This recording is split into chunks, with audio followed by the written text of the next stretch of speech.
ស្នឹងស្រែកក្រោយតងវ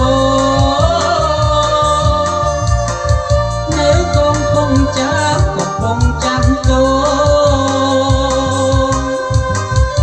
ចំណែករូបបងជាអ្នកចំណាយរ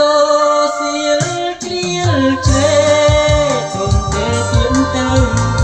បងស្រីបើសាសងស្នេហា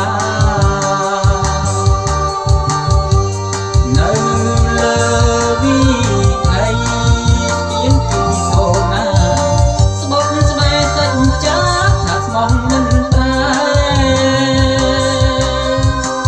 អានុនសាវរីយ៍ខេត្តកំពង់ចា